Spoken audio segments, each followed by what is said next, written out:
Hi viewers எல்லோரும் எப்படி இருக்கீங்க? ஸோ இன்றைக்கி வந்துட்டு நான் என்ன ஒர்க் பண்ணிகிட்ருக்கிறேன்னா, இப்போ ரொம்ப ட்ரெண்டிங்காக போயிட்டுருக்கக்கூடிய ஒரு ப்ரோச்சஸ் ஒர்க் தான் ஒரு ப்ளவுஸ்க்கு ரெடி பண்ணிகிட்ருக்கிறேன். எப்போவுமே வந்துட்டு நீங்கள் ஒர்க்கெல்லாம் முடிச்சுட்டு ஒரு ஷார்ட்ஸ் மட்டும் போடுறீங்க.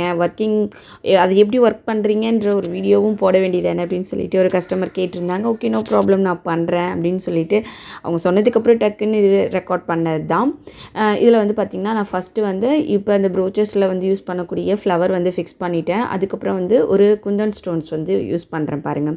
இந்த ஸ்டோனுடைய ஹைட்டே வந்து பார்த்திங்கன்னா ஒரு 1/2 இன்ச் மேலே 1/2 இன்ச் அந்த மாதிரி இருந்துச்சு. ஸோ அது மாதிரி அதை அப்படியே சிம்பிளாக வச்சு தைக்கும் பொழுதும் கொஞ்சம் ஷேக் ஆகிற மாதிரி இருந்தது. அதனால் அடியில் க்ளூ அப்ளை பண்ணிவிட்டு நான் ஸ்டிச் பண்ணுறேன். ஸோ பேக் சைடில் கம்பல்சரி இதில் வந்துட்டு ஒரு 2 ஹோல்ஸ் இருக்கும். அந்த ஹோல்ஸை வந்து நீங்கள் நல்லா ஸ்டிச் பண்ணுங்கள். ஒரு 2 இல்லைன்னா ஒரு 3 தடவை நல்லா டைட்டாக ஸ்டிச் பண்ணுங்கள்.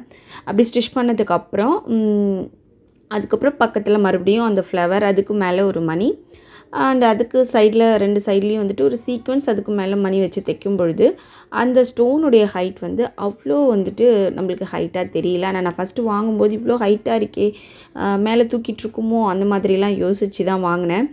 ஆனால் இது வந்து ஒர்க் முடித்ததுக்கப்புறம் ரொம்பவே அழகாக ஒரு பார்க்கவே லுக் நல்லா இருந்துச்சு. இதோடைய ஃபைனல் லுக்கும் நீங்கள் வந்து பாருங்கள், கம்பல்சரி மிஸ் பண்ணிடாதீங்க.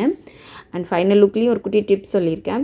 ஸோ இது வந்து நாங்களே ரெடி பண்ணி இந்த ஆர்டர் வந்து ஸ்டிச்சிங் ப்ளஸ் வந்து ப்ரோச் ஒர்க் அப்படிங்கும்பொழுது நான் சைடு ஜாயின் பண்ணுறதுக்கு முன்னாடி ஃபுல்லாகவே வந்து நெக் லைன்லேருந்து நம்ம வந்துட்டு ஸ்லீவ் அதெல்லாம் பைப்பிங் கொடுத்து நம்ம முடிச்சதுக்கப்புறம் சைடு ஜாயின் பண்ணுவோம் இல்லையா, அதுக்கு முன்னாடி இந்த ஒர்க் பண்ணுறேன். ஏன்னா எனக்கு வந்து அந்த கிளாத்தை ஹேண்டில் பண்ணுறதுக்கு ரொம்ப ஈஸியாக இருக்கும் அப்படின்றதுனால நான் இந்த டைமில் வந்து இதை ஒர்க் பண்ணுறேன். நம்மளுக்கு ஒரு வேளை வந்து ஃபுல் ஃபினிஷ்டு ப்ளவுஸ்டாக இருக்குது, அதை வந்து நம்மளுக்கு வந்து ஸ்டிச்சிங் ப்ரோச் ஒர்க் பண்ணுங்கள் அப்படின்னு சொல்லிட்டு ஒரு ஆர்டர் வந்ததுன்னா, நீங்கள் பொறுமையாக அந்த சைடில் போட்டிருக்க அந்த 2-3 ஸ்டிச்சையும் பிரிச்சுட்டு ஓவர்லாக் ஸ்டிச்சையும் பிரிச்சுட்டு நீங்கள் அந்த ஒர்க் பண்ணும்பொழுது உங்களுக்கு சுருக்கம் அடிக்காமல் நல்லா ஃபினிஷிங்காக வரும்.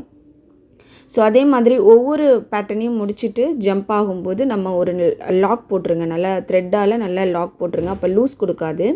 ஸோ இதுக்கப்புறம் வந்து பார்த்திங்கன்னா நான் கட் பீட் ஃபிக்ஸ் பண்ணுறேன். ஸோ கட் பீடும் வந்து பார்த்திங்கனாக்கா நான் வந்துட்டு அப்படியே எடுத்து தைச்சிட்டு இருக்கேன் இல்லைங்களா. இது வந்துட்டு நீங்கள் பேக் சைடில் வந்து பார்த்திங்கன்னா கொஞ்சம் நல்லா ப்ளைன் கிளாத்தாக இருந்துச்சு. இது வந்து ஸ்லீவில் வந்து பார்த்திங்கன்னா ஜரி கிளாத்தாக இருந்தது. இதில் ஒட்டுறதுக்கும் பேக் சைடில் ஒட்டும் பொழுதும் ரொம்ப ஈஸியாக இருந்தது. கட் பீடையும் நீங்கள் என்ன ஷேப்பில் வந்து வைக்கிறீங்களோ அதே மாதிரி ஷேப் வச்சுட்டு நீங்கள் தைக்கும்போது இன்னும் ஃபினிஷிங் ரொம்ப அழகாக இருந்தது. இது பாருங்கள், இதோடைய ஃபைனலாக இதோடைய லுக் பாருங்கள், ரொம்ப அழகாக இருந்துச்சு. ஸோ நெக்லைனில் வந்துட்டு அந்த சாரீக்கு மேட்சாக வந்துட்டு பைப்பிங் கொடுத்துட்டு ஒரு 1/2 இன்ச் கேப்பில் வந்துட்டு ஒரு லைன் பண்ணிவிட்டு அதுக்கப்புறமா இந்த ஒர்க் முடித்தோம். ஸோ அதோடைய டிஸ்டன்ஸ் வந்து ரொம்ப அழகாக இருந்துச்சு, நீட்டாக இருக்குது. ஸோ இந்த ஒர்க் உங்களுக்கு எப்படி இருக்குன்னு சொல்லிட்டு கமெண்ட் பண்ணுங்கள், லைக் பண்ணுங்கள், நம்ம சேனலில் சப்போர்ட் பண்ணுங்கள். தேங்க்யூ.